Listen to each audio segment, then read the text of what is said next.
At Gethsemane, after Jesus has been arrested, all the disciples flee.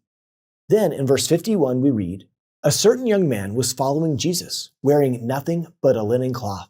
They caught hold of him, but he left the linen cloth and ran off naked." That's it. That's all we know about him. He's a failed disciple who ran away from Jesus when the going got hard. Now, if we jump to Mark chapter 16, did you notice how Mark doesn't talk about angels being at the tomb of Jesus?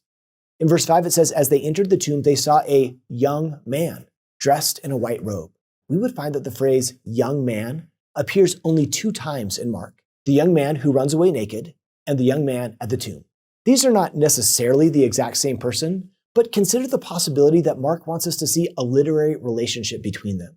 Note that the young man in Gethsemane was wearing a linen cloth. The only time the Greek word translated as linen cloth is used in the gospel accounts is to describe the clothes that Christ is buried with. In Julie Smith's commentary, she says, "The young man in Gethsemane was dressed in a linen cloth, using the same Greek word as is used to describe Jesus' burial shroud. And he runs away, sans clothing, when the authorities attempt to arrest him. The young man is presented as a close follower, at least before he flees. That is a picture of shame. The cloth suggests that he showed up with the intent of dying with Jesus, but under pressure, preferred the humiliation of running away naked to the pain of death. Jesus is crucified without clothing, just as the young man runs away without clothing, implying that Jesus is symbolically taking the young man's shame upon himself.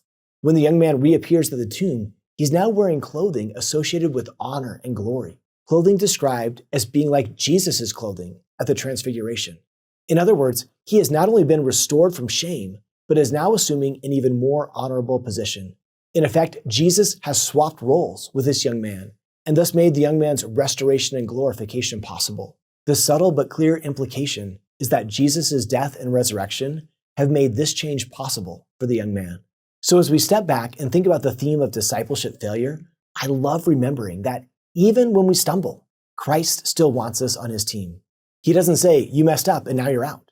He wants us with him, even when we've made some serious mistakes. And that's a really hopeful message for all of us who fail, and as we work and live with other failing disciples. To see more videos like this one, simply search Seeking Jesus.